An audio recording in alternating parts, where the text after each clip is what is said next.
Las pesadas puertas de hierro de la prisión de régimen estricto se abrieron con un chirrido, liberando a una mujer delgada de mediana edad. Ana Criado estaba en el umbral de una nueva vida con un único deseo: olvidar 8 años de pesadilla que la habían convertido de esposa feliz en asesina de su propio marido. El sol de septiembre cegaba sus ojos, desacostumbrados a la luz brillante. En sus manos apretaba una bolsa gastada con pocas pertenencias y un sobre con dinero que había ahorrado durante años trabajando en el taller de costura de la prisión. Solo 30.000 euros, toda su fortuna después de 8 años de vida. Ana caminaba lentamente por el sendero polvoriento que conducía desde la prisión hasta la parada de autobús. Cada paso era difícil, no físicamente, sino moralmente. El mundo había cambiado durante esos años, pero ella seguía siendo la misma mujer de 30 años que una vez arrestaron por sospecha de asesinato de su marido. Ahora tenía 38, y por delante estaba lo desconocido. Los recuerdos de aquella terrible noche aún la torturaban.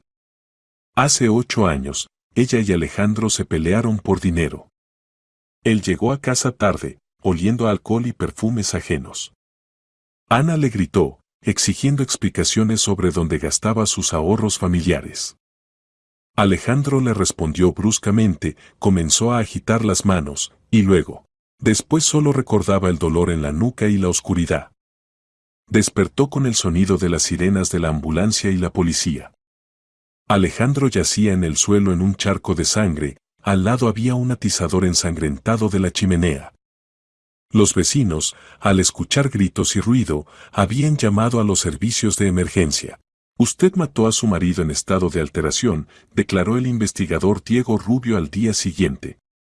Las pruebas eran irrefutables: sus huellas en el atizador, sangre de su marido en su ropa, testimonios de vecinos sobre las peleas familiares.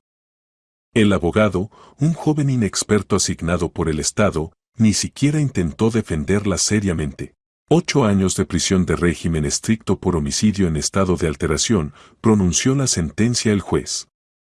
Ana recordaba cómo se le doblaron las piernas, cómo la sala del tribunal se difuminó ante sus ojos. Gritaba que era inocente, que no recordaba cómo había pasado, pero nadie la escuchaba. En prisión, los primeros meses fueron los más duros. Ana no podía aceptar la idea de que era capaz de matar a una persona, especialmente a Alejandro, a quien una vez amó. Sí, su matrimonio se desmoronaba en los últimos 2 años, sí, su marido había comenzado a beber y llegar tarde a casa, pero ¿matarlo? Parecía impensable. Con el tiempo aprendió a sobrevivir en el ambiente carcelario. Trabajaba en el taller de costura, leía libros de la escasa biblioteca, se carteaba con los pocos amigos que quedaban. Gradualmente las cartas llegaban cada vez menos, y luego cesaron por completo. La gente olvida, es natural. El único punto brillante en los días grises de la prisión fue la amistad con Teresa, una mujer mayor que cumplía condena por delitos económicos. Se convirtió para Ana en mentora y casi madre. Fue precisamente Teresa quien le enseñó a nunca perder la esperanza y creer en la justicia. Anita, le decía, la verdad tarde o temprano sale a la superficie. Como aceite en agua, no se hunde. Debes estar preparada para ese momento. A Teresa la liberaron condicionalmente hace 3 años. Al despedirse le regaló a Ana un pequeño ícono de la Santa Mártir Teresa y le susurró: cuando salgas, lo primero que debes hacer es ir a la tumba de tu marido. Pídele perdón, no por haberlo matado, sino por no haber podido salvarlo de esa vida que eligió. Ahora, parada en la parada de autobús esperando transporte a la ciudad, Ana apretaba fuertemente en su bolsillo ese mismo ícono. El autobús llegó con media hora de retraso. El conductor, un hombre mayor con mirada bondadosa, se compadeció de ella al saber de dónde venía. No pasa nada, niña, dijo, la vida apenas comienza. Lo principal es no amargarse. El viaje a la ciudad tomó 2 horas. Ana miraba por la ventana los paisajes que pasaban y pensaba que ahora no tenía ni casa, ni trabajo, ni familia. El apartamento que alquilaban con Alejandro lo perdió inmediatamente después del arresto. Sus padres habían muerto antes de su matrimonio, no tenía parientes. En la ciudad se dirigió inmediatamente a la tienda por flores. Eligió un ramo modesto de 6 crisantemos blancos, lo único que podía permitirse. La vendedora, una joven, miraba con curiosidad su ropa gastada y rostro pálido. ¿Para una tumba?, preguntó con compasión. Para mi marido, respondió brevemente Ana. El cementerio estaba en las afueras de la ciudad. Ana llegó allí en 2 autobuses, economizando cada céntimo. Se acercaba la tarde cuando finalmente se aproximó a las puertas del cementerio de la ciudad. El guardián, un hombre de unos 45 años, de complexión robusta, estaba sentado en su caseta leyendo un periódico. Al ver a Ana con flores, asintió y le hizo una seña con la mano, permitiéndole pasar. La tumba de Alejandro Criado estaba en un rincón lejano del cementerio, entre sepulturas simples sin monumentos caros. Hace 8 años no dejaron que Ana fuera al funeral, estaba bajo investigación. Ahora veía por primera vez el lugar de descanso final de su marido. Una simple placa metálica con nombre, apellido y fechas de vida. Alejandro Criado. Querido esposo e hijo. Ana sonrió amargamente, querido esposo. Si supieran quienes escribieron esas palabras cómo estaban realmente las cosas. Se arrodilló ante la tumba y comenzó a limpiar las malas hierbas que habían crecido durante años de abandono. Nadie cuidaba la sepultura, los padres de Alejandro habían muerto hacía tiempo, no tenía otros parientes.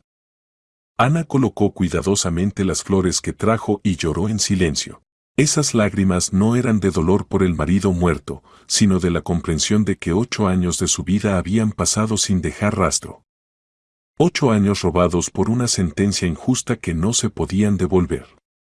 Solo tenía 30 cuando la arrestaron y ahora 38. Los mejores años, desperdiciados en vano.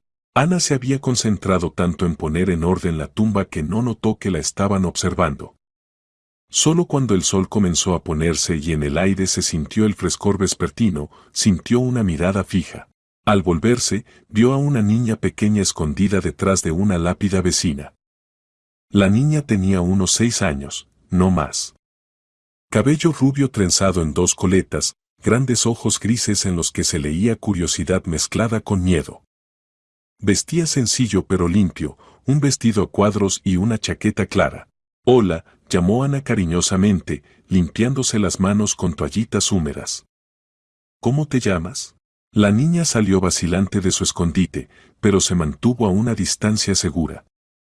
Se veía que la habían educado para ser cautelosa con extraños. Luz, respondió en voz baja la pequeña. ¿Y usted quién es? Nunca la he visto aquí. Soy Ana. Esta es la tumba de mi marido, explicó la mujer, señalando las flores frescas.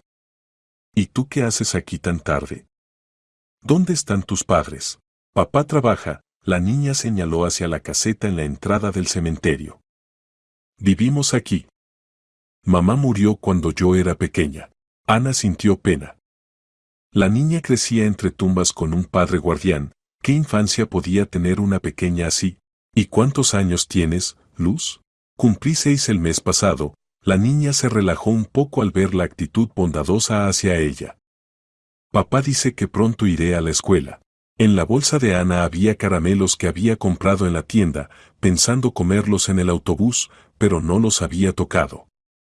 Ahora sacó un envoltorio brillante y se lo ofreció a la niña. ¿Quieres un caramelo? Luz miró con desconfianza el dulce, pero la tentación fue más fuerte que la cautela. Se acercó y tomó el caramelo. Gracias, dijo educadamente e inmediatamente desenvolvió el envoltorio. Lucecita, ¿tu papá trabaja aquí desde hace mucho? Preguntó Ana, esperando entablar conversación. Sí, la niña asintió, chupando el caramelo. Papá Víctor dice que ya lleva 5 años como guardián. Y vivimos en la casita junto a la garita. Entonces Víctor comenzó a trabajar aquí después de la muerte de Alejandro, pensó Ana. Pero aún así podía saber algo o haber escuchado del guardián anterior. ¿Y antes de tu papá trabajaba alguien más aquí? El abuelo Nicolás trabajaba, parloteó ahora la niña sin parar, aparentemente sintiendo nostalgia por comunicarse con alguien además de su padre. Pero se enfermó y fue al hospital. Y luego murió. Papá dice que el abuelo contaba muchas cosas interesantes sobre el cementerio. Ana sintió que esta conversación podía ser importante. ¿Y si ese mismo abuelo Nicolás sabía algo sobre el funeral de Alejandro? Después de todo, lo enterraron hace 8 años, y Víctor trabaja aquí solo 5 años. ¿Y qué contaba el abuelo Nicolás? Luz se quedó pensativa, obviamente recordando las historias que había escuchado de su padre. Diferentes cosas. Sobre lo terrible que es aquí de noche, sobre gente mala que viene. Y también, la niña de repente se cayó y miró a Ana con mirada analítica. Y también que la animó suavemente Ana. Y también el abuelo le decía a papá que algunas tumbas aquí son extrañas. Que no siempre yace en ellas lo que debería yacer. El corazón de Ana comenzó a latir más rápido, pero trataba de no mostrar su agitación. ¿Cómo que no lo que debería yacer? Luz se encogió de hombros. No sé. Papá no le gusta hablar mucho de eso. Dice que el abuelo ya estaba viejito, podía decir cualquier cosa. La niña miró atentamente la tumba de Alejandro, luego a Ana. Tía Ana, ¿es verdad que su marido está aquí enterrado? Por supuesto que es verdad. ¿Por qué preguntas? Luz se acercó más a Ana y bajó la voz a un susurro. Tía, ahí no hay nadie. ¿Quieres que te cuente un secreto? Papá Víctor decía que vio cómo de esta tumba sacaron algo. De noche. Vinieron hombres en un coche grande. Las manos de Ana temblaron. Con dificultad mantenía la calma. ¿Cuándo fue eso, Lucecita? No sé exactamente. Papá no me lo contaba a mí, sino a su amigo, el tío Boris. Pensaron que yo dormía, pero yo escuchaba. La niña sonrió culpablemente. Papá decía que fue hace 3 años. O 4. Al principio quería echarlos, pero le dieron dinero. Mucho dinero. Ana sintió cómo se le mareaba la cabeza. Si lo que decía la niña era verdad, entonces alguien había abierto la tumba de Alejandro. ¿Pero para qué? ¿Y qué podían haber sacado de allí? Luz, ¿estás segura de que papá hablaba precisamente de esta tumba? Señaló la lápida de Alejandro. La niña asintió. Sí. La conozco bien. Está cerca de nuestra casita, y a menudo paso por aquí. Papá le decía al tío Boris que los hombres cavaron exactamente aquí, cerca de la placa de hierro. Ana se levantó de rodillas y miró alrededor. El cementerio se vaciaba, la mayoría de los visitantes ya se habían ido. A lo lejos se veía la figura del guardián que recorría el territorio antes del cierre. Lucecita, ¿puedo hablar con tu papá? La niña se alarmó. ¿Para qué? ¿No le dirá que le conté sobre la tumba? Porque entonces se va a enojar conmigo. No le diré, te prometo. Solo quiero preguntar si no necesitan ayuda aquí. Tal vez pueda trabajar de algo. Esto era una media verdad. Ana necesitaba quedarse en la ciudad al menos unos días para aclarar lo que había escuchado, pero casi no tenía dinero. Un trabajo en el cementerio no parecía una perspectiva atractiva, pero ahora no estaba para elegir. Papá.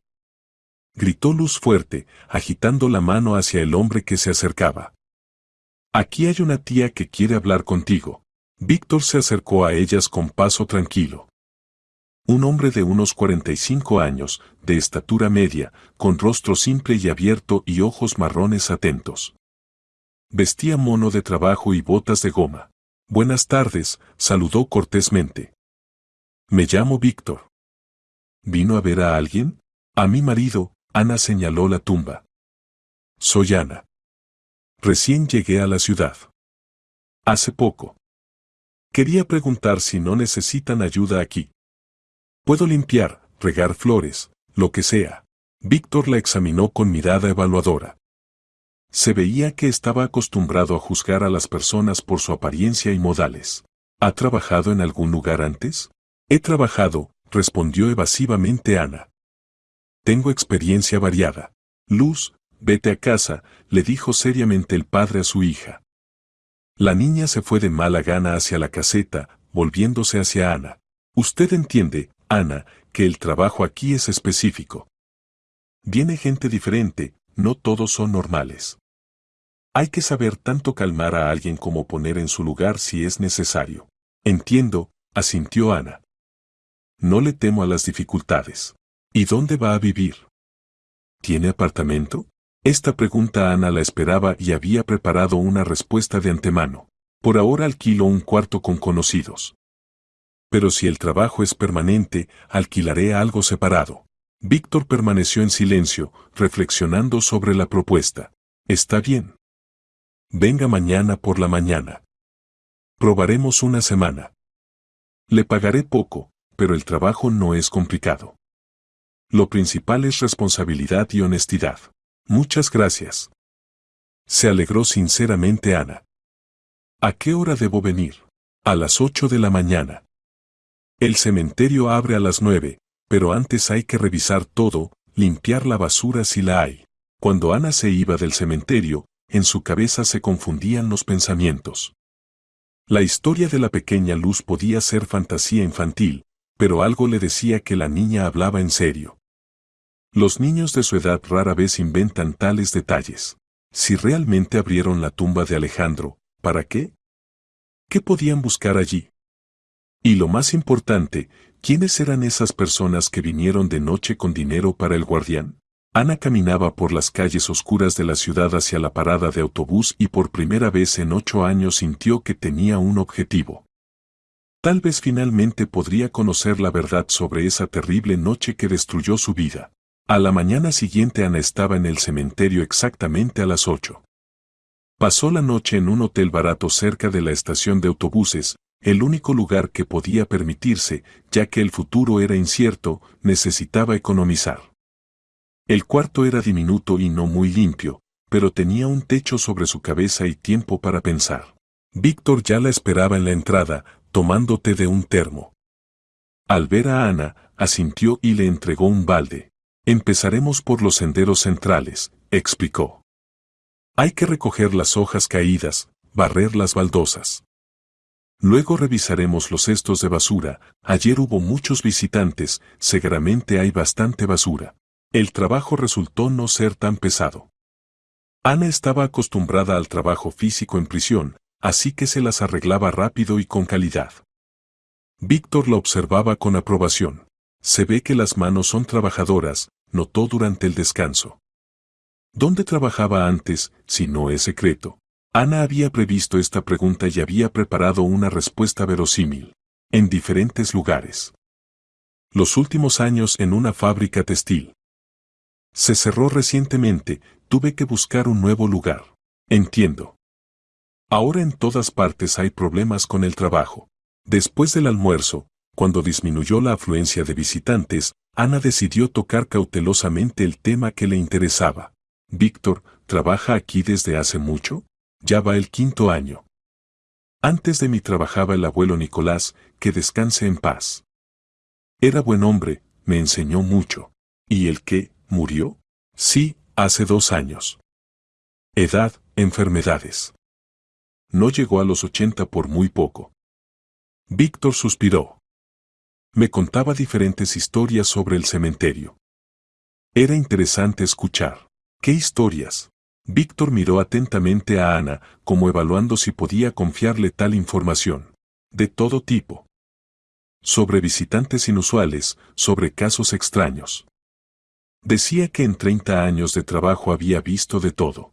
¿Y qué significa casos extraños? Trató de mantener un tono indiferente Ana. Víctor titubeó, obviamente no sabiendo si debía continuar el tema. Bueno. A veces los parientes de los difuntos se comportaban sospechosamente. O al contrario, alguien se interesaba por tumbas de personas que no eran sus parientes. El abuelo Nicolás siempre fue atento, recordaba esas cosas. ¿Y qué hacía en esos casos? ¿Qué podía hacer? Nuestro trabajo es así, no meterse en asuntos ajenos. Lo principal es que haya orden y no dañen las tumbas. Ana decidió arriesgarse y hacer una pregunta más directa. Víctor, ¿ha pasado que las tumbas? ¿Las sabrán? Oficial o no oficialmente. El guardián se tensó notablemente. Dejó la escoba y miró fijamente a Ana. ¿Por qué pregunta? ¿Qué relación tiene esto con usted? Solo curiosidad. Me parecía que eso solo pasa en las películas. Pasa de todo, respondió vagamente Víctor. A veces los parientes deciden trasladar los restos, a veces los órganos investigativos requieren exhumación. Pero todo eso es oficial, con documentos. ¿Y no oficialmente? Víctor guardó silencio largo tiempo, claramente luchando consigo mismo. Finalmente suspiró pesadamente. Ana, usted parece una persona normal. Le diré cómo es, sí, ha pasado. Una vez durante mi trabajo. Vinieron personas de noche, ofrecieron dinero. Pidieron no interferir y no decir nada a nadie. ¿Y usted aceptó? ¿Qué me quedaba por hacer? Ofrecieron tanto dinero como no gano en medio año. Y tengo una hija creciendo, pronto irá a la escuela, luego la universidad. Es difícil criarla solo. Ana sintió cómo se aceleró la respiración. Entonces Luz no inventaba. ¿Y qué buscaban en la tumba? No sé. Y no quería saber. Me pidieron que me fuera por unas horas, me fui. Cuando regresé, todo estaba cuidadosamente enterrado y puesto en orden. Sin rastros. ¿Recuerda qué tumba era? Víctor se tensó de nuevo. ¿Para qué le interesa? No entiendo estas preguntas. Ana se dio cuenta de que se estaba excediendo. Necesitaba actuar con más cuidado. Perdone si las preguntas parecen extrañas. Es que nunca antes trabajé en un cementerio, por eso tengo curiosidad. Está bien, Víctor se relajó un poco. Solo no le diga a nadie sobre esto. Si la administración se entera de que me ocupaba de esas cosas, me echarán del trabajo. Por supuesto, no diré nada. El resto del día pasó en las tareas habituales. Ana ayudaba a los visitantes a encontrar las tumbas necesarias, barría senderos, regaba flores en sepulturas abandonadas. El trabajo incluso le gustaba, después del ambiente cerrado de la prisión, estar al aire libre era agradable. Por la noche, cuando el cementerio cerró, Ana fue a la biblioteca de la ciudad. Necesitaba encontrar información que pudiera arrojar luz sobre las circunstancias de la muerte de Alejandro. En la biblioteca había acceso a Internet y Ana decidió buscar archivos de periódicos locales. La bibliotecaria, una mujer mayor con gafas, la ayudó a encontrar la sección necesaria. Ana revisaba archivos electrónicos del periódico Noticias de la Ciudad del año de la muerte de Alejandro. En el número del 15 de marzo había una pequeña nota: en la ciudad ocurrió un homicidio por motivos domésticos. Alejandro Criado, de 31 años, murió por heridas recibidas como resultado de un conflicto con su esposa. La sospechosa fue detenida. Ana siguió hojeando páginas, buscando cualquier mención sobre ella o su marido. Un mes después del asesinato, en el número del 18 de abril, su atención se fijó en un material completamente diferente: fue robado el banco de la ciudad, capital. Los malhechores sustrajeron de la caja fuerte una gran suma de dinero, alrededor de 50 millones de euros. La investigación busca a los criminales. Ana releyó la nota varias veces. El Banco Capital era el lugar donde trabajaba Alejandro. Había sido gerente de esa sucursal durante varios años. ¿Acaso era coincidencia? Continuó estudiando los archivos. En los siguientes números del periódico había varios materiales más sobre el robo del banco. La investigación llegó a un callejón sin salida. Los criminales no dejaron pistas, trabajaron profesionalmente. Las cámaras de videovigilancia fueron desconectadas, la alarma bloqueada desde adentro. Esto indicaba que el robo fue cometido por alguien que conocía bien el sistema de seguridad del banco. En el número del 25 de abril había una entrevista con el director del banco: no solo perdimos dinero, sino también uno de nuestros mejores empleados. Alejandro Criado era un gerente experimentado, su muerte fue un duro golpe para todos nosotros. Tal vez, si hubiera estado vivo, tal robo no habría ocurrido. Ana sintió cómo se le erizó la piel. La conexión entre la muerte de su marido y el robo del banco parecía más que sospechosa. Alejandro muere en circunstancias misteriosas y un mes después roban el banco donde trabajaba. Esto no podía ser coincidencia. Continuó la búsqueda y encontró otro detalle curioso. En el número del 2 de mayo había una pequeña nota sobre que los órganos investigativos pedían que se presentaran todos los que supieran algo sobre los contactos comerciales de Alejandro Criado. Posiblemente, el difunto poseía información que podría ayudar en el esclarecimiento del robo, decía el mensaje. Ana imprimió todos los materiales encontrados y los guardó en su bolsa. El horario de trabajo de la biblioteca terminaba, pero ya había obtenido lo que buscaba. Ahora tenía muchas más preguntas que respuestas. Regresando al hotel, reflexionaba sobre la información obtenida. Si se supone que Alejandro estuvo relacionado de alguna manera con el robo del banco, entonces su muerte podría no haber sido accidental. Pero ¿quién y por qué podría haberlo matado? Y lo principal, si está muerto, ¿quién robó el banco? En el cuarto del hotel Ana extendió las hojas impresas en la cama e intentó construir una cadena lógica de eventos. Alejandro trabaja en el banco, tiene acceso a información sobre el sistema de seguridad. En marzo lo matan, en abril roban el banco. Varios años después alguien abre su tumba de noche. ¿Para qué? La única explicación que se le ocurría sonaba increíble, ¿y si Alejandro no estaba muerto? ¿Qué tal si su muerte fue una representación y en la tumba yace alguien más? Esta idea le pareció delirante a Ana, pero cuanto más pensaba en ello, más lógico parecía todo. Alejandro pudo haber fingido su propia muerte para después robar el banco sin obstáculos y huir. Y a ella, único testigo de esos eventos, la acusaron de asesinato. ¿Pero cómo era técnicamente posible? Recordaba la sangre, recordaba el cuerpo muerto de su marido. ¿Acaso todo eso fue una representación hábil? Ana se acostó, pero no podía dormir. En su cabeza nacían pensamientos, uno más increíble que otro. Mañana definitivamente debía hablar con alguien que recordara a Alejandro, que supiera sobre su trabajo en el banco. Tal vez los ex colegas podrían contar algo importante. Por la mañana, al llegar al trabajo, Ana decidió interrogar más detalladamente a Víctor sobre esa noche cuando abrieron la tumba. Eligió un momento cuando había pocos visitantes en el cementerio. Víctor, ayer me contó sobre las personas que vinieron de noche. ¿Los vio? ¿Recuerda cómo se veían? El guardián se alarmó. ¿Para qué le interesa? Solo curiosidad. No todos los días se escucha algo así. Los vi. 2 hombres, de mediana edad. Uno alto, delgado, con traje caro. El otro más robusto, con chaqueta de cuero. Hablaban educadamente, no como bandidos. ¿En qué vinieron? En un jeep negro. No recordé los números, ni lo intenté. ¿Y qué le dijeron? Víctor permaneció callado, recordando. El alto decía que necesitaban tomar algo de la tumba. Dijo que era su asunto familiar, que el difunto era su pariente. Pero yo conozco todas las sepulturas aquí, ese difunto no tenía parientes. ¿Qué difunto? Ana trataba de hablar lo más calmadamente posible. Pues ese criado. Alejandro.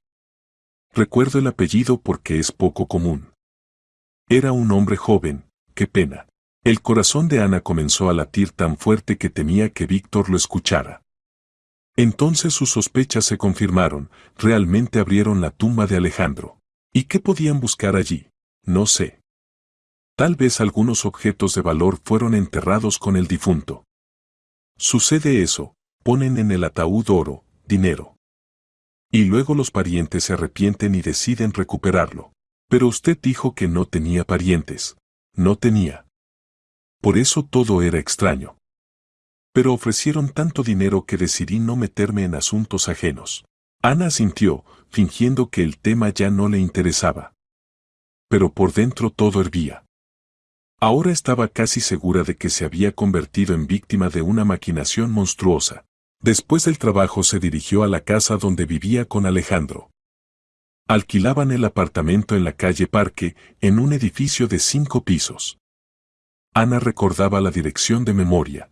El edificio estaba en su lugar, pero se veía aún más deteriorado que hace 8 años. Ana subió al segundo piso y tocó la puerta del apartamento enfrente de su antigua vivienda. Allí vivía Valentina, una mujer mayor que siempre estaba al tanto de todos los asuntos vecinales. La puerta la abrió esa misma Valentina, solo que más envejecida y muy deteriorada. Al ver a Ana, gritó y se llevó la mano al corazón. Dios mío, Anita. ¿Te liberaron? Hola, Valentina. Sí, ya salí. Pasa, pasa. Ay, qué alegría verte. La anciana llevó a Ana a la pequeña pero acogedora cocina e inmediatamente puso la tetera. Cuéntame, ¿cómo estás? ¿Cómo está tu salud? Ay, cómo me preocupé por ti todos estos años. Gracias. Dígame, Valentina, ¿recuerda esa noche cuando todo pasó? El rostro de la mujer mayor se oscureció. ¿Cómo no recordar? ¡Qué horror fue! Gritos, ruido, luego llegó la policía, la ambulancia. Todo el edificio se alborotó. ¿Y recuerdas si alguien vino a visitarnos ese día? Antes de que todo pasara, Valentina se quedó pensativa. Sí, parece que vino alguien. Hacia la tarde. Un hombre, no recuerdo exactamente cómo se veía. Pero recuerdo que estaba en traje, vestido decentemente. ¿Y qué hizo? No sé, no se quedó mucho. Tal vez media hora. Luego se fue. ¿En qué se fue? En algún coche. Oscuro. Lo vi desde la ventana, pero no distinguí la placa. Esta información le pareció muy importante a Ana.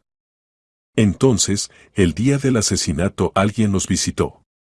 Posiblemente era esa misma persona que ayudó a Alejandro a fingir su muerte. Valentina, ¿no recuerda por casualidad al socio comercial de Alejandro?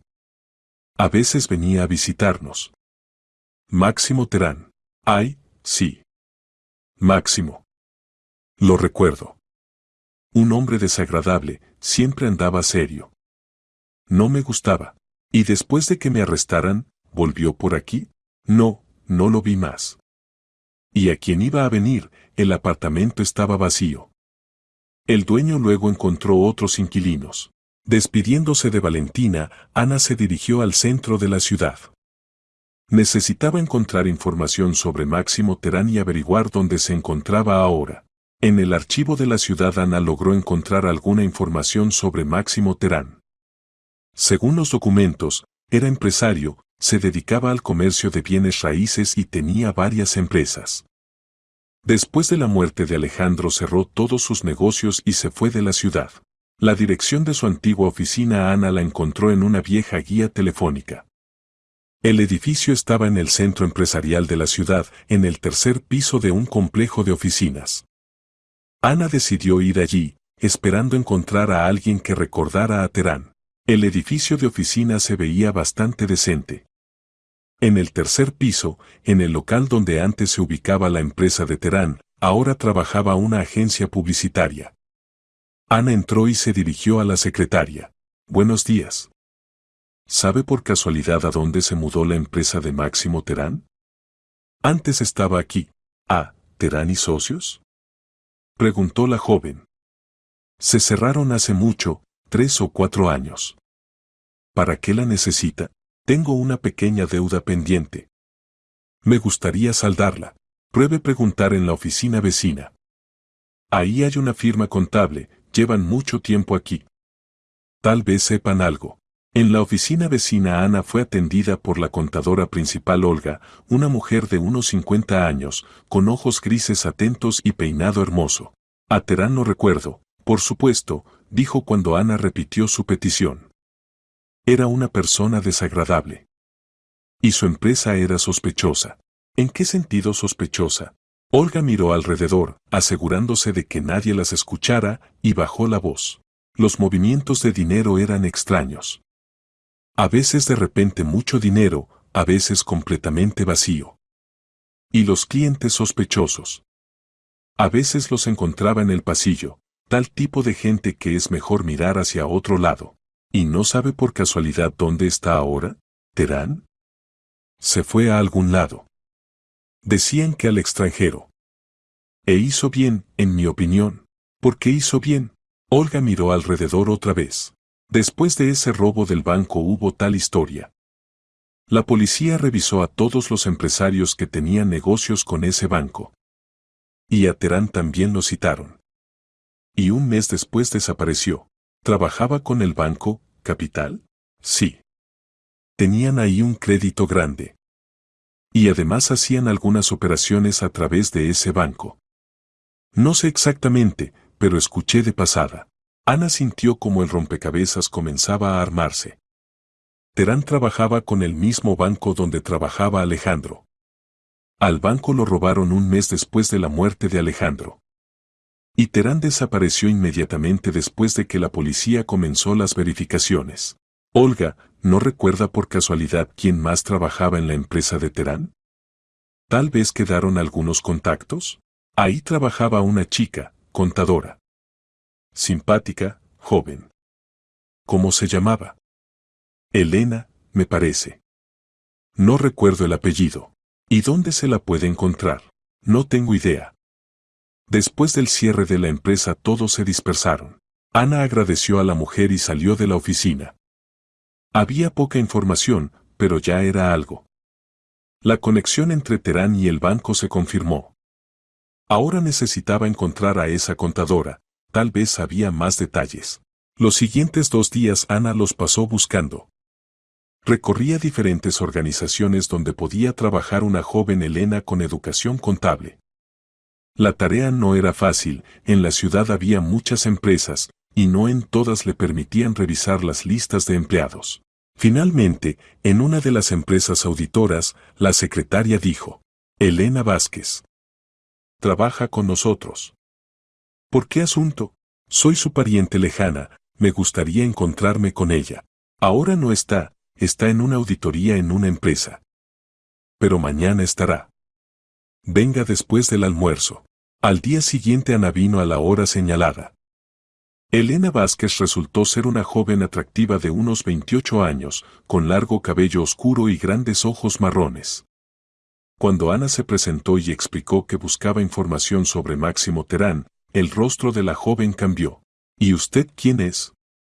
¿Y para qué necesita información sobre Máximo? Es una larga historia. ¿Podemos hablar a solas en algún lugar? Elena dudó, pero la curiosidad ganó. Está bien. En 1 hora tengo descanso para almorzar. Nos encontramos en el café de enfrente. En el café Ana decidió contar la verdad. Parcialmente, pero la verdad. Elena, hace 8 años me condenaron por el asesinato de mi marido. Mi marido se llamaba Alejandro Criado, trabajaba en el banco, Capital. Recientemente salí en libertad y comencé mi propia investigación. Resultó que su ex jefe Terán está relacionado de alguna manera con esa historia. La joven palideció. ¿Usted? ¿Usted es esa misma Ana Criado? ¿De la que escribían en los periódicos? Sí, soy yo. Pero soy inocente. Y trato de probarlo. Elena permaneció callada largo tiempo, reflexionando sobre lo escuchado. No sé si debo hablar con usted. Esto puede ser peligroso. ¿Peligroso? ¿En qué sentido? Máximo. No es una persona con la que convenga relacionarse. Cuando trabajaba para él, vi diferentes cosas. Sospechosas. ¿Cuáles exactamente? Elena miró alrededor, asegurándose de que nadie las escuchara. Grandes sumas de dinero pasaban por la empresa. En efectivo. Yo preguntaba de dónde venían tales movimientos y él decía que era su asunto personal. ¿Y qué era ese dinero? No sé exactamente. Pero recuerdo que en los últimos meses, antes del cierre de la empresa, Máximo estaba muy nervioso. Constantemente llamaba a alguien, iba a reuniones. Y además, la joven se calló, como dudando si debía continuar. ¿Y además qué? Mencionaba frecuentemente a su marido. A Alejandro Criado. Recuerdo este apellido porque es poco común. Máximo hablaba por teléfono con alguien, y varias veces escuché: Criado aceptó, Criado lo arreglará, algo así. Ana se quedó sin aliento. ¿Esto fue poco antes de la muerte de Alejandro? Sí, literalmente unos días antes. Y luego Máximo vino al trabajo más sombrío que una nube. Dijo que tenía problemas, que posiblemente habría que cerrar la empresa. ¿Y después de la muerte de Alejandro su comportamiento cambió de alguna manera? ¿Y cómo? Se volvió paranoico. Constantemente miraba alrededor, tenía miedo de las llamadas telefónicas. Y además comenzó a destruir documentos. Cajas enteras. ¿Qué documentos? No sé. No dejaba que nadie se acercara. Pero vi fragmentos, había algunos contratos, certificados bancarios. Elena, esto es muy importante. ¿No recuerda ningún detalle sobre la relación de Terán con el Banco Capital? La joven se quedó pensativa. Recuerdo que tenía ahí un crédito grande. 20 millones de euros, si no más. Y además se discutían algunos proyectos de inversión. Máximo iba frecuentemente al banco a reuniones. ¿Con quién se reunía? No sé exactamente. Pero varias veces mencionó el nombre del gerente. Alejandro, me parece. Ana sintió como todo en su cabeza encajaba en su lugar.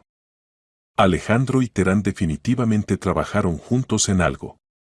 Y ese algo llevó al robo del banco y a la representación del asesinato. Elena, ¿sabe a dónde desapareció Terán? Oficialmente, a ningún lado. Simplemente cerró la empresa y desapareció. Pero escuché de una conocida que lo vieron en el aeropuerto con mucho equipaje. Eso fue inmediatamente después de que la policía comenzó las verificaciones por el robo del banco. ¿Entonces realmente se fue al extranjero? Lo más probable. Y creo que para siempre. Después de la conversación con Elena, Ana ya no tenía dudas. Terán y Alejandro planearon el robo del banco. Pero algo salió mal, y Alejandro tuvo que fingir su propia muerte. Y Terán obtuvo su parte y huyó al extranjero. Pero una cosa no podía entender, ¿para qué fue necesario abrir la tumba de Alejandro? ¿Qué podían buscar allí esas personas que vio Víctor? La respuesta a esta pregunta tal vez estaba en la misma tumba. Y Ana decidió que era hora de conocer toda la verdad. Los siguientes días Ana los pasó reflexionando sobre cómo llegar a la verdad. La conversación con Elena dio mucha información, pero no aclaró lo principal, si Alejandro estaba vivo y dónde podía encontrarse. La única manera de saberlo era encontrar personas que pudieran tener conexión con Terán. En la administración de la ciudad Ana averiguó la dirección del viejo apartamento de Terán. La casa estaba en un distrito prestigioso, el apartamento era de 3 habitaciones y caro. Ahora vivían otras personas allí, pero los vecinos podían recordar algo. Una mujer mayor del apartamento vecino resultó ser parlanchina y curiosa. ¿Terán? Sí, recuerdo a ese tipo desagradable, siempre serio. Vivía solo, casi no recibía huéspedes. Y luego de repente desapareció. Vendió el apartamento a través de agentes inmobiliarios, él mismo ni siquiera apareció en la transacción. ¿No recuerda si tenía amigos, conocidos? Ocasionalmente venía un hombre. Alto, delgado. Hablaban de cosas serias, a veces alzaban la voz. ¿Cómo se veía ese hombre? Normal. De mediana edad, con ropa de negocios. Pero recuerdo que tenía un lunar en la mejilla. Muy notorio. Ana agradeció a la vecina y se fue. Un lunar en la mejilla, este detalle podía ser útil al buscar testigos. Por la noche, regresando del trabajo en el cementerio, Ana encontró a Víctor en un estado muy extraño. Estaba claramente agitado y varias veces miró alrededor. ¿Qué pasó, Víctor? Vinieron hoy unas personas. Preguntaron por usted. El corazón de Ana se sobresaltó. ¿Qué personas? 2 hombres. Dijeron que eran de la administración, que verifican a los nuevos empleados. Pero algo no me gustó de ellos. ¿Qué exactamente no le gustó? Hacían preguntas extrañas. No se interesaron por el trabajo, sino por dónde vive, con quién se comunica, de qué habla. ¿Y qué les respondió? ¿Qué podía responder? Dije que usted es buena trabajadora, responsable. Nada más sé de usted. Víctor, uno de esos hombres no era alto, delgado, con un lunar en la mejilla. El guardián la miró con sorpresa. ¿Cómo lo sabe? Sí, exactamente así se veía. Y el segundo más bajo, robusto. ¿De dónde los conoce? Ana entendió que sus búsquedas no habían pasado desapercibidas. Alguien la vigilaba, y ese alguien claramente estaba relacionado con la historia de hace 8 años. Víctor, si esas personas aparecen otra vez, dígamelo inmediatamente. Y tenga cuidado. ¿Qué está pasando, Ana? ¿En qué problema se metió? Trato de encontrar la verdad sobre la muerte de mi marido. Tal vez a alguien no le gusta. Tal vez no debería remover el pasado. Es peligroso. No, es necesario. Cumplí 8 años por un crimen ajeno. Tengo derecho a conocer la verdad. Al día siguiente Ana decidió actuar con más cuidado. Entendía que la vigilaban y necesitaba estar preparada para cualquier desarrollo de los eventos. Por la mañana, al llegar al trabajo, descubrió que Luz, la hija de Víctor, lloraba cerca de la caseta. ¿Qué pasó, pequeña? Papá se enfermó. Tiene fiebre alta, está acostado. Ana entró a la casita del guardián. Víctor yacía en la cama pálido. Decía algo incoherente sobre unas personas, sobre dinero, sobre que no debía haber aceptado. Luz, voy a llamar a la ambulancia, dijo Ana. Y tú mientras tanto cuida a papá. Cuando llegó el equipo médico, el doctor examinó a Víctor y frunció el ceño. Parece intoxicación. Necesita hospitalización. ¿Intoxicación? ¿Con qué se pudo intoxicar? Aún no está claro. Se necesitan análisis. Se llevaron a Víctor al hospital. Luz se quedó con Ana, quien pidió a su conocida del hotel que cuidara a la niña. Por la noche, cuando el cementerio cerró, Ana fue al hospital a visitar a Víctor. Estaba consciente, pero se veía muy mal. Ana, susurró, ayer esas personas vinieron otra vez.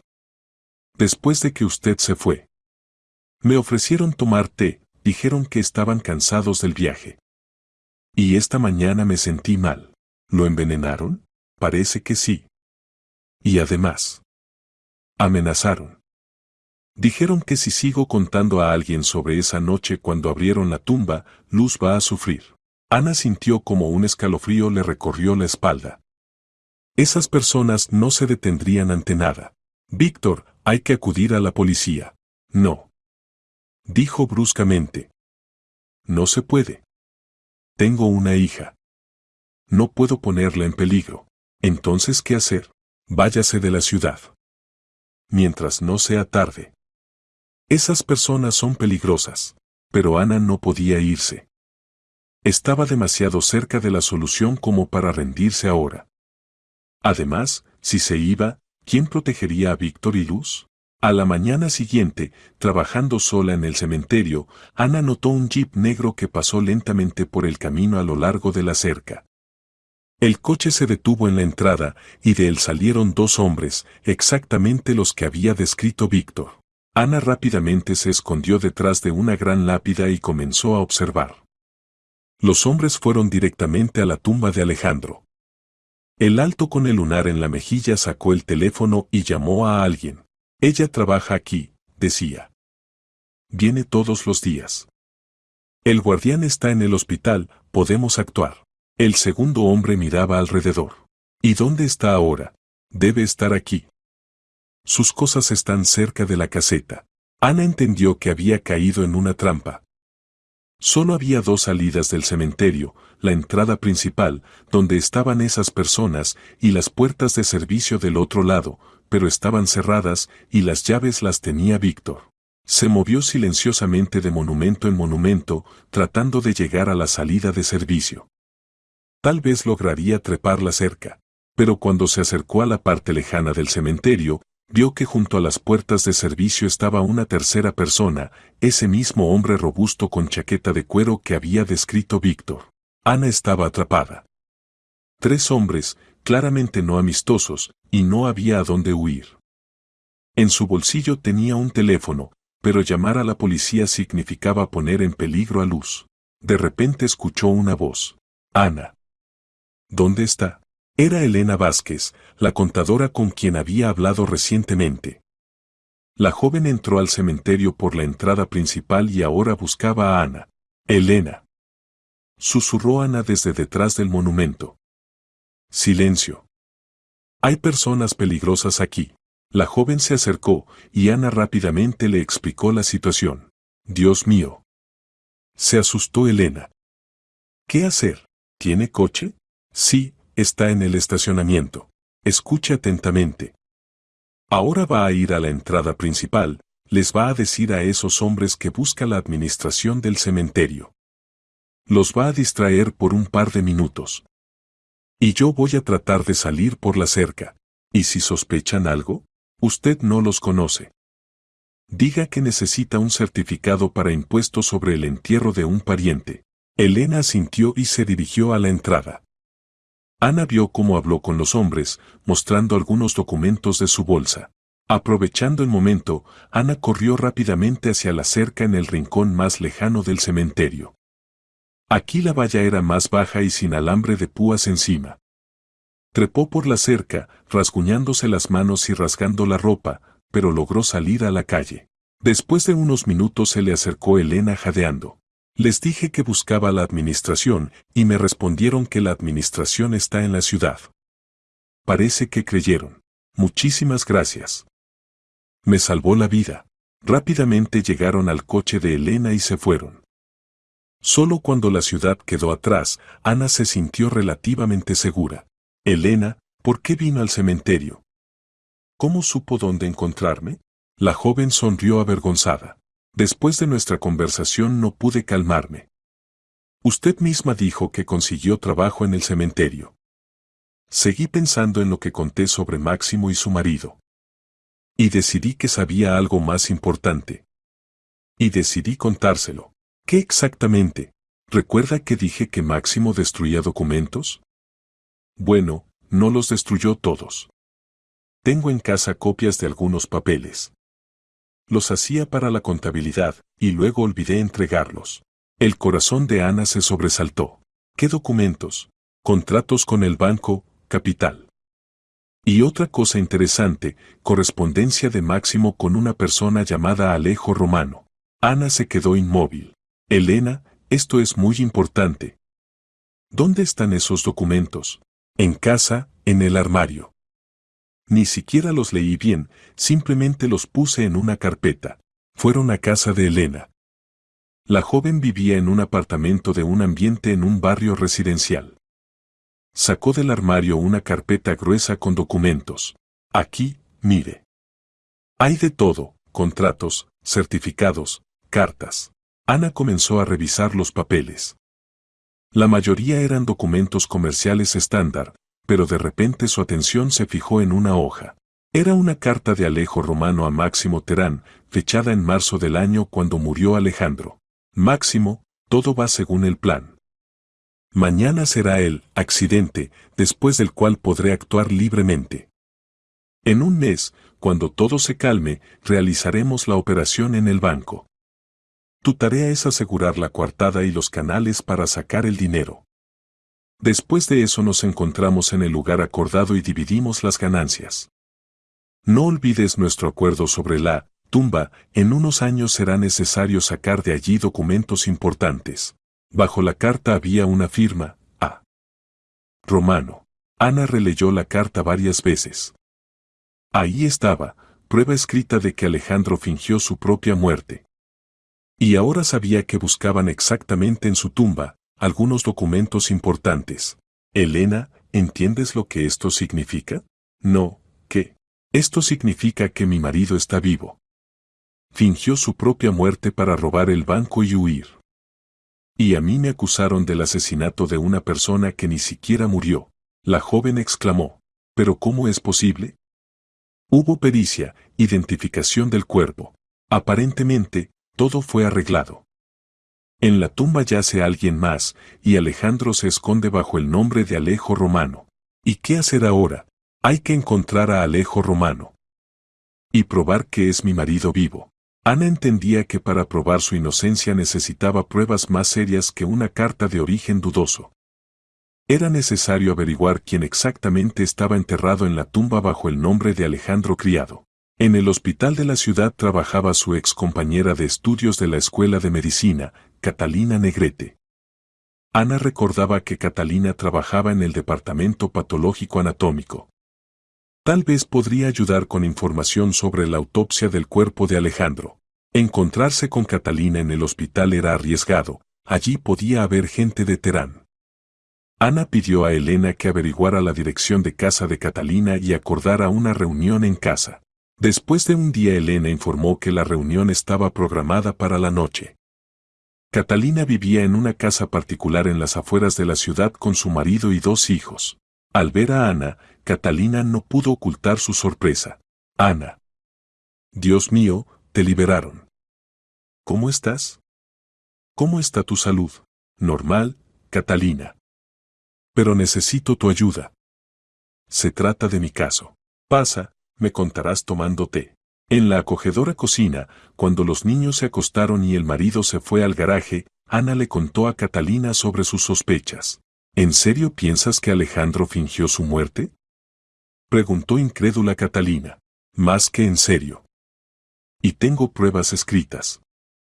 Pero necesito saber quién fue enterrado bajo el nombre de mi marido. Ana, eso fue hace 8 años. ¿Crees que recuerdo cada autopsia? Catalina, tú entiendes, fue un caso resonante. Asesinato, juicio. Eso no se olvida. Catalina se quedó pensativa. ¿Sabes si recuerdo ese caso? Porque fue extraño. El cuerpo llegó en mal estado, trauma craneal grave. Y además, ¿qué además? La identificación no la hizo un pariente.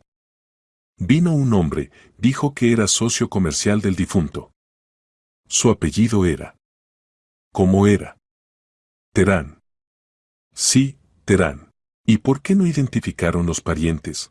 Dijo que el difunto no tenía padres, la esposa estaba bajo investigación. Sus documentos estaban en orden, tenía autorización del investigador. Catalina, ¿recuerdas algo especial sobre ese cuerpo? Algunas señas, cicatrices, lunares.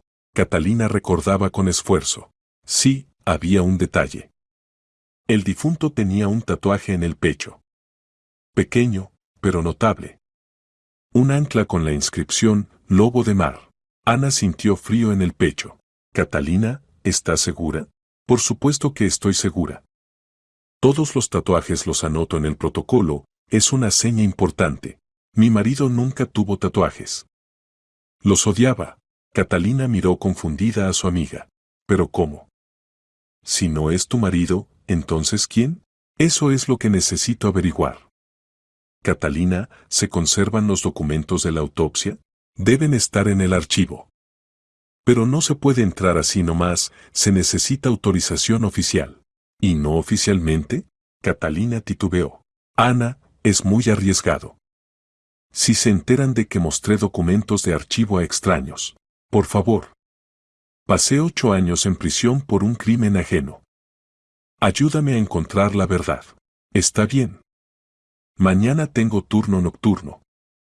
A eso de las 2 de la madrugada no habrá nadie, puedes venir. Pero solo media hora, no más. Al día siguiente Ana pasó el día en espera tensa. Ya no podía trabajar en el cementerio, era demasiado peligroso.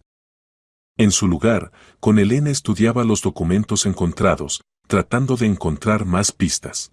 En la carta de Alejo Romano se mencionaba un lugar de encuentro.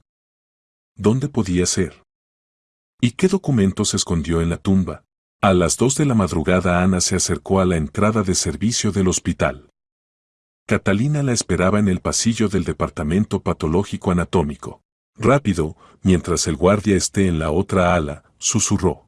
En el archivo Catalina encontró rápidamente la carpeta necesaria. Aquí, caso 127. Criado Alejandro. Ana abrió la carpeta con manos temblorosas. Contenía fotografías del cuerpo, protocolo de autopsia, certificado de defunción. Las fotografías no eran de muy buena calidad, pero el tatuaje en el pecho se veía bien. Un ancla con la inscripción Lobo de Mar, exactamente como describía Catalina. Definitivamente este no es mi marido, dijo Ana. Entonces, ¿quién es? Ana estudió atentamente el protocolo. Edad del difunto, aproximadamente 30 a 35 años. Estatura, 175 centímetros. Constitución, media. Señas particulares, tatuaje en el pecho, cicatriz en el brazo izquierdo de 3 centímetros de largo. Catalina, ¿de dónde pudo haber aparecido esta persona? ¿Dónde pudo Terán encontrar un cuerpo que coincidiera en edad y constitución? No sé. Tal vez era un vagabundo. O alguien que murió de sobredosis. ¿Y cómo se puede averiguar la identidad de esta persona? Solo por huellas dactilares o ADN. Pero las huellas solo se tomaban a los criminales, y la base de datos de ADN entonces aún no existía. De repente Ana notó en la esquina del protocolo una pequeña anotación, enviado desde la morgue municipal 2. Causa de muerte, sobredosis de sustancias prohibidas. Identidad no establecida. Catalina. Mira. Esta persona llegó de otra morgue como identidad no reconocida. Sí, sucede eso. Si una persona muere en la calle y no lleva documentos, la envían a la morgue como desconocido. Después de un tiempo la entierran con fondos públicos. ¿Y se llevan registros de esto? Por supuesto. En la morgue 2 debe haber un registro de ingresos. ¿Puedes contactar con colegas de allí? Catalina reflexionó. Puedo intentar. Allí trabaja mi ex colega, Irene. Pero esto también es un riesgo. Inténtalo, por favor. Es muy importante. Al día siguiente Catalina llamó a Ana. Irene accedió a ayudar. Encontró en el registro una entrada. Un hombre desconocido fue traído a la morgue el 10 de marzo. Lo encontraron cerca de la estación de tren, causa de muerte, sobredosis de sustancias prohibidas. Edad aproximadamente 30 años, tatuaje en el pecho, un ancla. ¿Y alguien trató de identificarlo? No. Irene dice que hay muchos casos así, esas personas mueren, y los parientes ni siquiera lo saben o no quieren involucrarse. Catalina, ¿esta persona podía ser de otra ciudad? Es muy posible. Por el tatuaje se puede suponer que tenía relación con la marina o simplemente le gustaba la temática marina. Ana agradeció a su amiga y comenzó a reflexionar sobre la información obtenida. Terán y Alejandro encontraron el cuerpo de un desconocido que coincidía en edad y constitución. Alejandro fingió su propia muerte, trajo el cuerpo ajeno. Y a ella la acusaron de asesinato. Pero una cosa aún no entendía, cómo técnicamente se realizó la representación. Después de todo, recordaba la sangre, recordaba cómo Alejandro yacía en el suelo inconsciente. Posiblemente, realmente le causaron una herida, pero no mortal. Y luego, mientras Ana estaba inconsciente, reemplazaron su cuerpo con el cadáver ajeno. Había tiempo suficiente para esto, la ambulancia y la policía llegaron solo una hora después de que los vecinos escucharon los gritos. Ahora tenía pruebas contundentes de que Alejandro estaba vivo. ¿Pero dónde buscarlo? ¿Y cómo probar oficialmente que era inocente? Ana entendió que sola no podía con esto. Necesitaba ayuda de profesionales, investigadores, expertos. Pero primero necesitaba encontrar al mismo Alejandro, vivo y sano, escondido bajo nombre ajeno. Después de los descubrimientos en el archivo del hospital, Ana entendió que necesitaba ayuda en la búsqueda de Alejandro. Encontrar independientemente a una persona que se esconde bajo nombre ajeno en otro país era imposible. Elena tenía una conocida, la detective privada Olga Ruiz, que se especializaba en búsqueda de personas. La mujer accedió a ayudar, pero advirtió que sus servicios no eran baratos. Tengo conexiones en diferentes departamentos, explicó Olga. Puedo verificar bases de datos, oficinas de pasaportes, servicios aduaneros. Pero por la información hay que pagar. Ana tenía catastróficamente poco dinero, pero Elena se ofreció a prestar la suma necesaria. Olga se puso al trabajo con entusiasmo.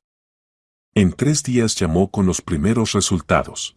Alejo Romano es realmente una persona existente. Pero lo interesante es que todos los documentos para obtener el pasaporte eran falsos. ¿Cómo lo averiguó? Tengo un conocido en la oficina de pasaportes. Por cierto pago verificó los documentos. El certificado de nacimiento es falso, el certificado de registro también. Todo hecho muy profesionalmente, pero falsificación. ¿Y dónde está ahora? Oficialmente salió a Turquía. En territorio español no ha aparecido desde hace mucho. Pero tengo conexiones en agencias turísticas, voy a tratar de averiguar detalles. En unos días más Olga trajo noticias sensacionales. Su Alejo Romano vive en Antalya. Posee una cadena de restaurantes, está casado con una mujer local, tienen un hijo. Vive bajo el nombre de Alex Romano, cambió ligeramente el apellido para comodidad. Ana se mareó. Entonces Alejandro realmente estaba vivo, tenía una nueva familia, una nueva vida construida con dinero robado y su destino roto. ¿Hay fotografías? Sí. Su restaurante, Patio Ruso, aparece frecuentemente en folletos turísticos. Olga mostró varias fotografías descargadas de internet. En ellas estaba representado un hombre de mediana edad, bronceado, con ropa cara.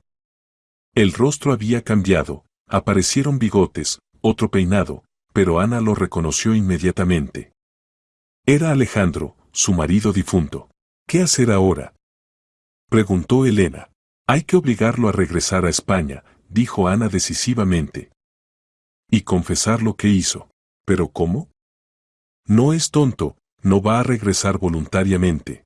Ana recordó la carta encontrada en los documentos de Terán. Allí se mencionaban documentos escondidos en la tumba. Tal vez esos documentos representaban gran valor para Alejandro. Olga, ¿se puede contactar con Alex Romano? Por ejemplo, ¿por teléfono? Se puede. Tengo el número de su restaurante. ¿Para qué? Quiero proponerle un trato. Al día siguiente Ana marcó el número internacional. Respondió una voz masculina con acento característico. Hola, restaurante, Patio Ruso. Llame a Alex Romano, por favor. Un momento. Después de un tiempo se acercó al teléfono una voz conocida. Le escucho. Hola, Alejandro. Larga pausa. Luego, ¿quién es? Tu esposa. Esa misma que cumplió 8 años por tu asesinato. Pausa aún más larga. No entiendo de qué habla. Se equivocó de número. No me equivoqué. Lo sé todo. Sé sobre el robo del banco, sobre Terán, sobre los documentos falsos. Y sé que en tu tumba yace un difunto con tatuaje, lobo de mar. El silencio fue tan largo que Ana pensó si no había colgado. ¿Qué quieres? Finalmente dijo Alejandro. Encontrarme y hablar. No voy a venir a España. Creo que te conviene. Después de todo, tengo algo que necesitas. ¿Qué exactamente? Documentos de tu tumba.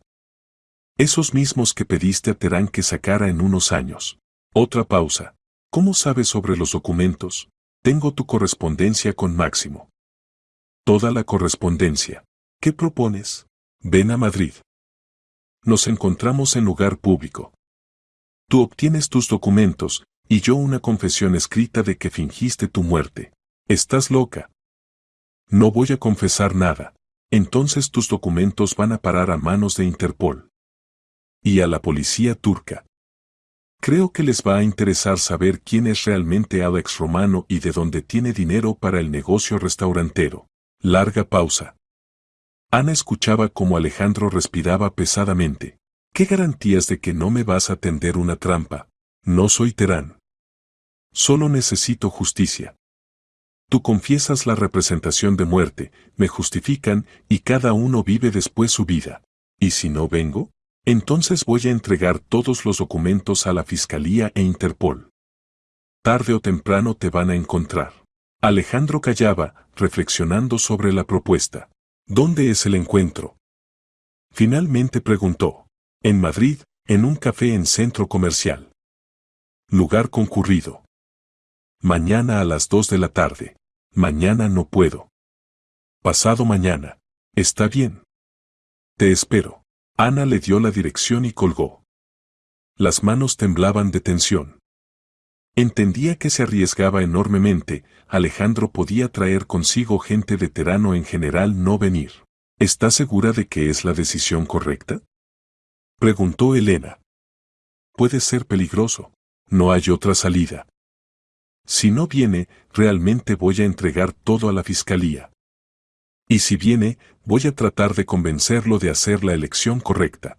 Olga propuso organizar el encuentro para maximizar la seguridad de Ana. Vamos a elegir un café con buena vista, yo voy a estar sentada en la mesa vecina. Al menor peligro voy a llamar a la seguridad del centro comercial. Ana aceptó.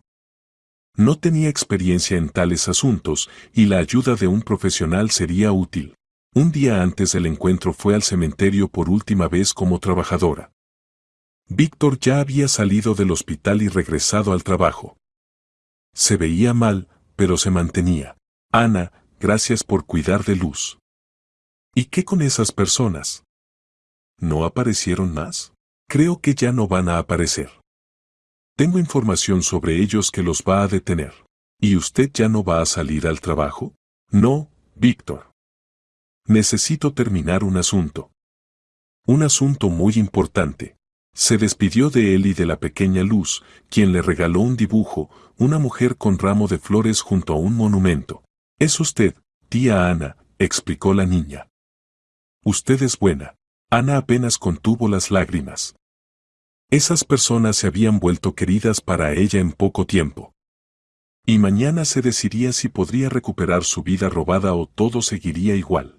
El día del encuentro Ana llegó a Madrid en el autobús matutino. La agitación era tan fuerte que casi no comió nada desde la mañana. En sus manos llevaba una pequeña bolsa con copias de todos los documentos que logró encontrar. El Centro Comercial Europeo en el centro de Madrid fue elegido no por casualidad, multitud de gente, cámaras de videovigilancia, seguridad. El café estaba en el segundo piso, con buena vista de todo el hall comercial. Olga llegó media hora antes del tiempo señalado y se sentó en una mesa en la esquina opuesta del café. Ana ocupó un lugar junto a la ventana, desde donde se veía la escalera mecánica. Exactamente a las 2 de la tarde subió por la escalera mecánica un hombre con traje oscuro y gafas de sol. Ana lo reconoció inmediatamente, era Alejandro. En 8 años había cambiado, se bronceó, subió de peso, aparecieron arrugas alrededor de los ojos. Pero la forma de caminar y los modales siguieron iguales. Miró alrededor, notó a Ana y lentamente se acercó a su mesa. Se sentó enfrente, sin quitarse las gafas. Hola, Ana. Hola, Alejandro. Se miraron uno al otro unos segundos. Ana trataba de entender qué sentía hacia esta persona que una vez fue su marido. ¿Ira? ¿Odio? ¿Dolor? Más bien, vacío. Te ves bien, dijo Alejandro. La prisión no te rompió. No hables por hablar. Habla al grano. Está bien. ¿Dónde están los documentos? Primero vas a responderme unas preguntas. ¿Por qué hiciste esto? Alejandro se quitó las gafas y se frotó el puente de la nariz. Sus ojos seguían siendo grises, pero ahora se leía en ellos cansancio y miedo. Se necesitaba mucho dinero. Rápido. ¿Para qué? Tenía deudas. Grandes deudas. ¿Qué deudas? Alejandro titubeó. Jugaba. A las cartas. Perdí una gran suma con personas equivocadas. Dijeron, o devuelves 1,5 millones hasta fin de mes, o qué, o te van a matar por mis deudas. Ana lo miró atónita. ¿O sea que fingiste tu muerte para salvar mi vida? En parte sí. Si simplemente hubiera desaparecido, habrían venido por ti. Y si yo moría, ¿qué sentido tenía vengarse de la viuda? Pero entonces, ¿por qué terminé en prisión? Eso no debía pasar. Alejandro se inclinó hacia ella a través de la mesa. El plan era otro. Tú debías encontrar mi cuerpo, llamar a la policía, y luego la investigación debía establecer que fue accidente. ¿Qué salió mal? Terán se excedió. Te golpeó muy fuerte, estuviste inconsciente demasiado tiempo. Y cuando despertaste, comenzaste a gritar que no recordabas nada. Eso pareció sospechoso. ¿Entonces fue Terán quien me golpeó? Sí. Según el plan debía aturdirte ligeramente para que no estorbaras el cambio de cuerpo. Pero el golpe resultó más fuerte de lo calculado. Ana sintió cómo se aclaraba en su cabeza. Finalmente conocía la verdad sobre esa noche. Y decidieron que si me acusan de asesinato, es incluso mejor, nadie va a buscar otras versiones. Alejandro bajó los ojos culpablemente. No quería que te encarcelaran. Pensé que el abogado encontraría manera de probar tu inocencia. 8 años, Alejandro. 8 años de mi vida. Perdóname. Es tarde para pedir perdón. Ahora dime, ¿Dónde están los documentos que escondiste en la tumba? ¿Qué documentos? No escondí nada en la tumba. Ana lo miró sorprendida. No mientas. Tengo tu carta a Terán donde escribes sobre el acuerdo sobre la tumba y que será necesario sacar de allí documentos importantes. Muestra esa carta. Ana sacó la copia de la bolsa. Alejandro la leyó atentamente y frunció el ceño. Esta no es mi carta. ¿Cómo que no es tuya? La firma es tuya, ah. Romano. La firma puede ser mía, pero la carta no la escribí yo. Nunca me llamé a Romano en correspondencia con Máximo. Y no escondí ningún documento en la tumba. Entonces, ¿quién escribió esta carta? No tengo idea. Pero si alguien abrió la tumba buscando documentos, esa persona se equivocó. Ana reflexionó. ¿Resulta que la carta era falsificación? ¿Pero para qué alguien necesitaría falsificar correspondencia entre Alejandro y Terán? Alejandro, ¿dónde está Terán ahora? No sé. Después del robo del banco nos separamos. Yo me fui a Turquía, él a algún lugar de Europa. No se sabe dónde. No nos comunicamos más. ¿Y cómo dividieron el dinero? Por mitades. 25 millones de euros cada uno. ¿Y con ese dinero abriste el negocio restaurantero? Sí. ¿Qué más me quedaba por hacer? No había vuelta atrás. De repente Ana notó que Alejandro constantemente miraba alrededor. Claramente estaba nervioso y tenía prisa. ¿Viniste solo? Sí. O sea, en principio sí. ¿Qué significa, en principio? Escucha, Ana, terminemos rápido. Dame los documentos que tienes y firmo cualquier confesión. Solo que rápido. ¿Por qué tienes prisa? ¿A quién temes? Alejandro no respondió, pero su inquietud se transmitió a Ana. Miró alrededor y notó que Olga también miraba inquieta en su dirección. Alejandro, ¿qué pasa? Me siguieron en Turquía. Alguien se enteró de que volaba a Madrid. Es posible que estén aquí. ¿Quién son ellos? No sé. Tal vez gente de Terán. O tal vez esos mismos acreedores de los que una vez me escondí. En ese momento se acercaron a su mesa dos hombres. Ana los reconoció inmediatamente, eran esas mismas personas que vinieron al cementerio y envenenaron a Víctor. Alejandro Criado, dijo el alto con lunar en la mejilla, ¿qué encuentro? Lo hemos estado buscando hace mucho. Alejandro palideció. No los conozco, pero nosotros lo conocemos. Y muy bien. Usted nos debe dinero. Mucho. El segundo hombre, robusto, se sentó junto a Alejandro, cortándole el camino de retirada. Y esta, hay que suponer, es su esposa, el alto asintió hacia Ana. Esa misma que lo mató. Historia divertida. ¿Qué necesitan? Preguntó Ana, tratando de hablar con calma. Necesitamos el dinero que su marido robó de nuestro banco. 50 millones de euros más intereses por 8 años. ¿De su banco? Representamos los intereses de algunos inversionistas del banco, Capital. Inversionistas privados que no les gusta la publicidad. Ana entendió que había caído en una trampa real. Esas personas claramente no bromeaban, y no había de dónde esperar ayuda. No tengo tanto dinero, dijo Alejandro. El restaurante da ingresos, pero no tan grandes. Esos son sus problemas. Tiene 2 semanas para encontrar el dinero. Si no, ¿qué? Si no, le contaremos a la policía turca quién es realmente Alex Romano. Y de paso informaremos a la Fiscalía Española donde encontrar al difunto resucitado. El alto sacó del bolsillo un sobre y lo puso en la mesa. Aquí están nuestras coordenadas. 2 semanas, criado. No más. Los hombres se levantaron y se fueron tan repentinamente como aparecieron. Alejandro se quedó sentado pálido y desconcertado. ¿Quiénes eran? Preguntó Ana. No tengo idea. Pero saben todo sobre mí. Alejandro, ¿y si es gente de Terán? Tal vez decidió deshacerse de ti. No sé. Es posible. Escucha, ¿y si unimos esfuerzos? Tú me ayudas a probar oficialmente mi inocencia, y yo te ayudo a encontrar a los verdaderos culpables del robo. ¿Cómo que verdaderos culpables? Nosotros con Máximo robamos el banco. ¿Y estás seguro? Tal vez alguien los usó. Tal vez el plan del robo no lo inventó Terán. Alejandro la miró pensativo. ¿Sabes, ahora que lo dices? Realmente, el plan del robo era demasiado detallado para Máximo. No es tan inteligente. Y además, ¿qué además?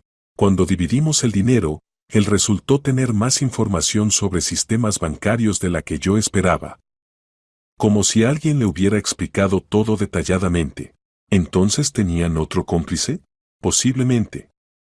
Y posiblemente, él ahora exige el dinero de vuelta. Ana entendió que el asunto resultaba mucho más complicado de lo que pensaba. Pero ahora tenía un aliado, aunque involuntario, pero interesado en revelar la verdad. Está bien, Alejandro. Trabajamos juntos. Pero con una condición: firmas confesión escrita de la representación de muerte. Ahora mismo. Alejandro asintió. Firmaré. Ya no tengo opción. Al día siguiente Ana y Alejandro se encontraron en el cuarto de un hotel barato en las afueras de Madrid. Alejandro escribió y firmó confesión detallada en la que contó todo el esquema de representación de muerte. El documento fue certificado ante notario, quien no hizo preguntas innecesarias por el pago correspondiente. Ahora puedes ir a la fiscalía y exigir revisión del caso, dijo Alejandro. Tienes todas las pruebas de inocencia en mi muerte. No tan rápido. Primero necesitamos averiguar quién está detrás de esas amenazas. Si no, te van a matar, y yo otra vez me quedo sin testigos. Comenzaron a analizar toda la información disponible.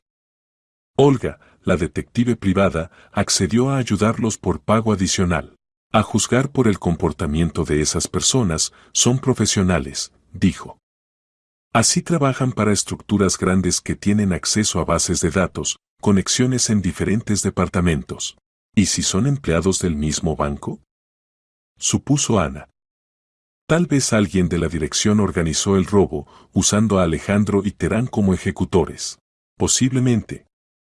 Hay que estudiar quién trabajaba en el banco en ese tiempo, quién tenía acceso a los sistemas de seguridad.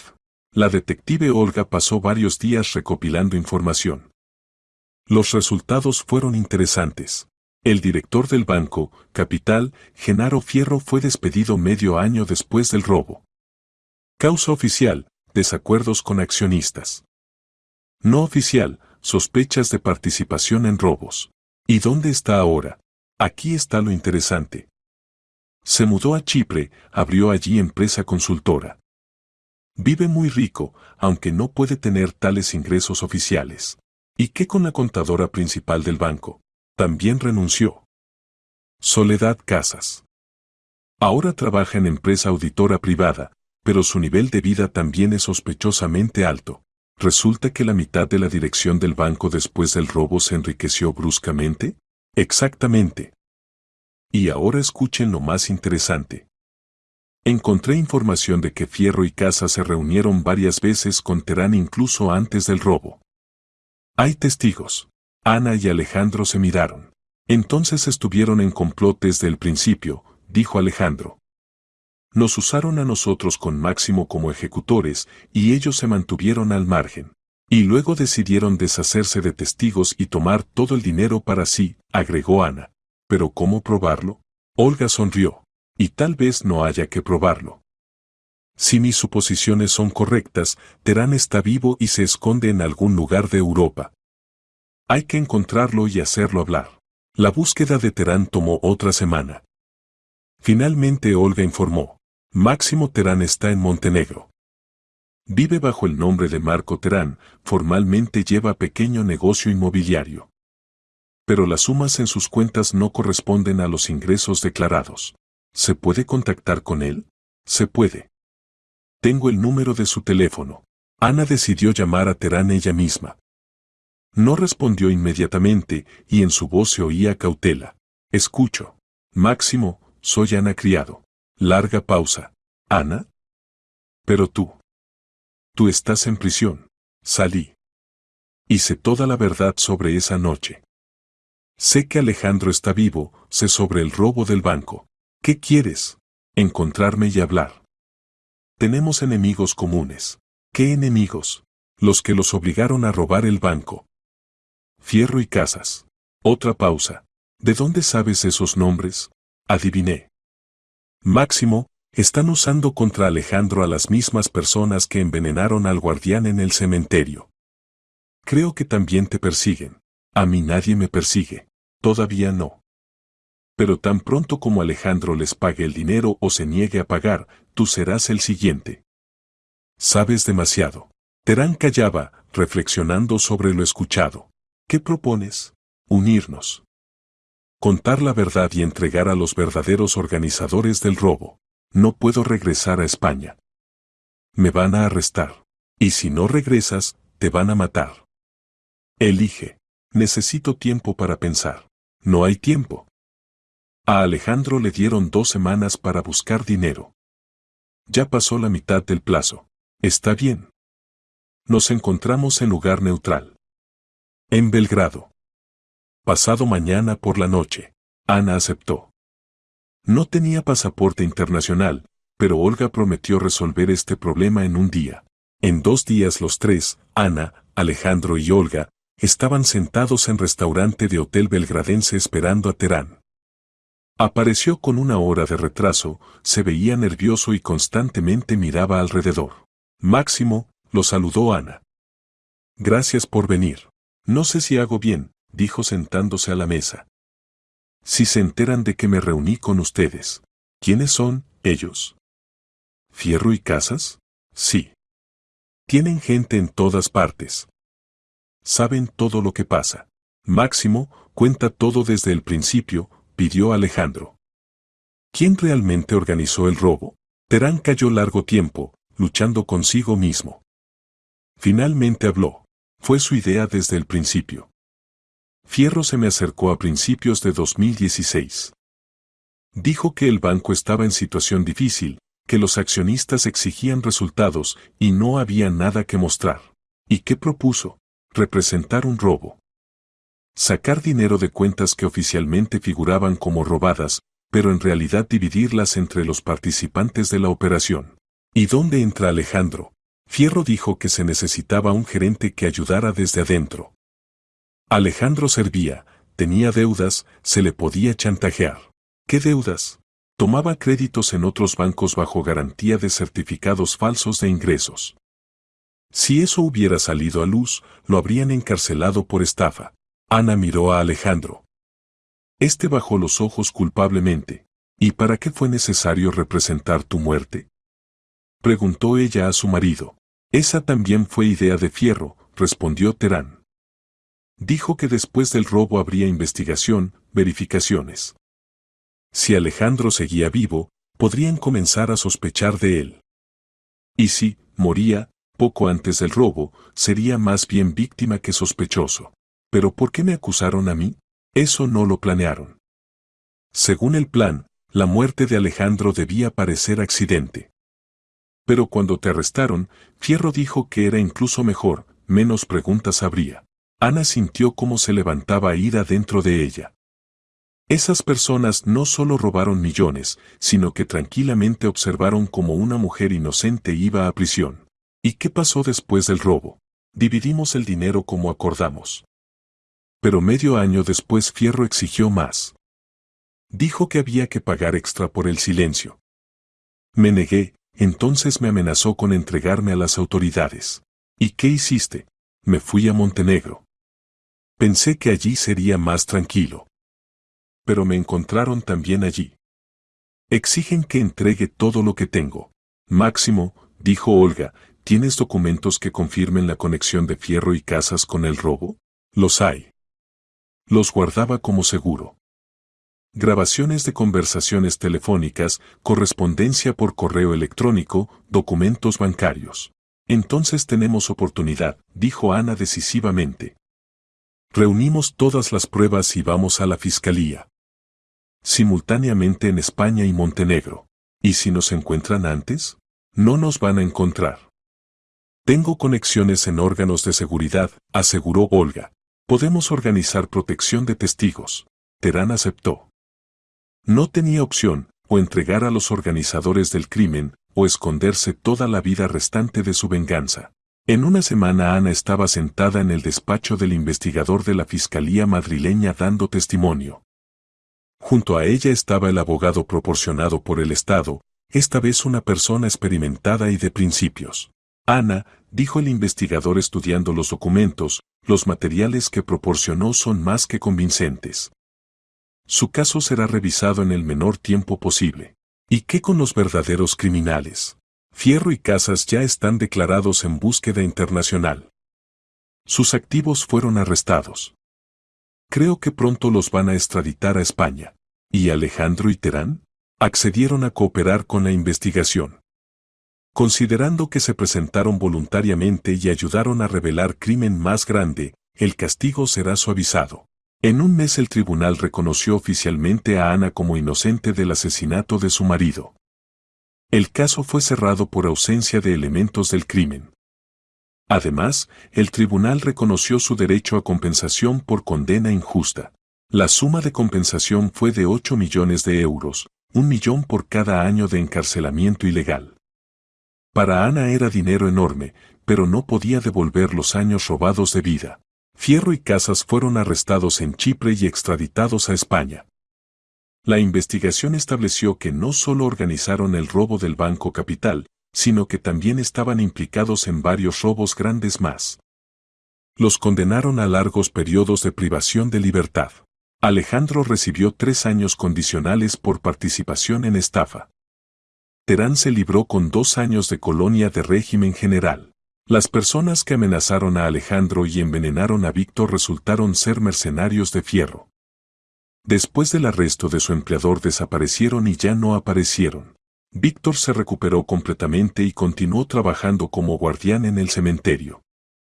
Cuando Ana vino a despedirse de él antes de irse de la ciudad, dijo: «Ana, gracias por no abandonar. Si no fuera por usted, así habríamos vivido con miedo. Gracias a usted, Víctor. Y a Luz. Si no fuera por su hija, nunca habría conocido la verdad». La pequeña Luz le regaló a Ana un nuevo dibujo. Esta vez la mujer no estaba junto a la tumba, sino caminando por el camino hacia el sol brillante. «Es usted yendo hacia nueva vida, tía Ana», explicó la niña. Ana compró para Víctor y Luz un apartamento de un ambiente cerca del cementerio y le compró a la niña todo lo necesario para la escuela. Se habían vuelto para ella verdadera familia, personas que creyeron en su inocencia y ayudaron a lograr la justicia. Parte de la compensación Ana la transfirió al Centro de Ayuda Legal para Condenados Injustamente, donde también se empleó como especialista. Entendía que en el país había mucha gente que, como ella, se había convertido en víctima de errores judiciales o malhechores. Cada uno tiene derecho a la justicia, decía a los periodistas. Y cada uno tiene derecho a una segunda vida. Alejandro regresó a Turquía con su nueva familia. Antes de irse se encontró con Ana por última vez. «Perdóname por todo lo que pasó», dijo. «Sé que las palabras no pueden arreglar lo que viviste. Te perdoné, Alejandro. No por lo que hiciste, sino por haber ayudado a arreglarlo. ¿Qué vas a hacer después? Vivir. Realmente vivir, no simplemente existir». Se separaron sin lamentos. Ese amor que una vez los unió hacía tiempo había muerto. Pero en su lugar vino entendimiento y perdón mutuo. Ana se mudó a Madrid y se dedicó completamente al trabajo en el Centro de Ayuda Legal. Aparecieron nuevos amigos, nuevos intereses, nuevo sentido de vida. Los 8 años robados no se podían devolver, pero se podía hacer que no hubieran pasado en vano. Elena Vázquez se convirtió en su amiga más cercana y asistente en el trabajo del centro. Olga se unió a su equipo como detective privada especializada en búsqueda de pruebas de inocencia. El centro La Última Verdad en el primer año de trabajo de Ana ayudó a lograr justificación de 17 personas condenadas injustamente. Cada nueva victoria sobre la injusticia traía a Ana más alegría que todo el dinero del mundo. En uno de los días de octubre, exactamente un año después de la liberación, Ana otra vez fue al cementerio de la ciudad. Pero esta vez no a la tumba de Alejandro, allí ahora yacía el desconocido que finalmente encontró paz y su nombre. Vladimir Morales, como se logró establecer por el tatuaje, sirvió en la marina y desapareció sin rastro varios años atrás. Su madre, a quien encontraron a través del registro militar, pudo finalmente despedirse de su hijo. Ana vino a la tumba de Teresa, esa misma mujer mayor que la apoyó en prisión y decía que la verdad obligatoriamente sale a la superficie, como aceite en agua.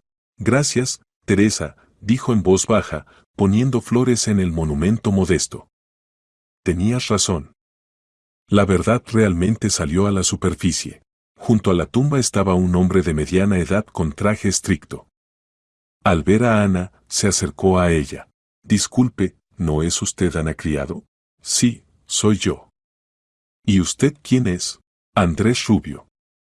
Mi esposa cumple condena por asesinato que no cometió.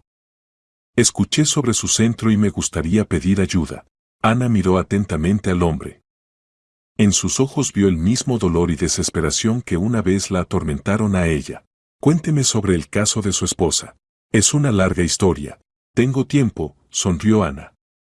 Todo el tiempo del mundo. Fueron hacia la salida del cementerio, discutiendo el nuevo caso. Tras la cerca los esperaba un coche, no lujoso, pero confiable. En el asiento trasero yacía una carpeta con documentos de otro caso sobre error judicial.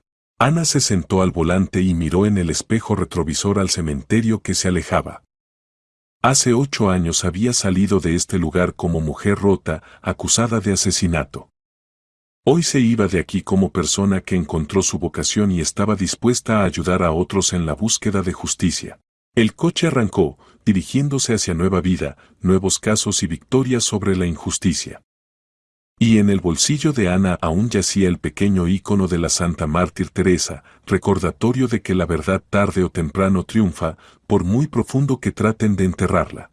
La historia de Ana Criado terminó, pero la historia del centro, la última verdad, apenas comenzaba. Y en algún lugar de España estaban tras las rejas personas inocentes que aún no sabían que tenían esperanza.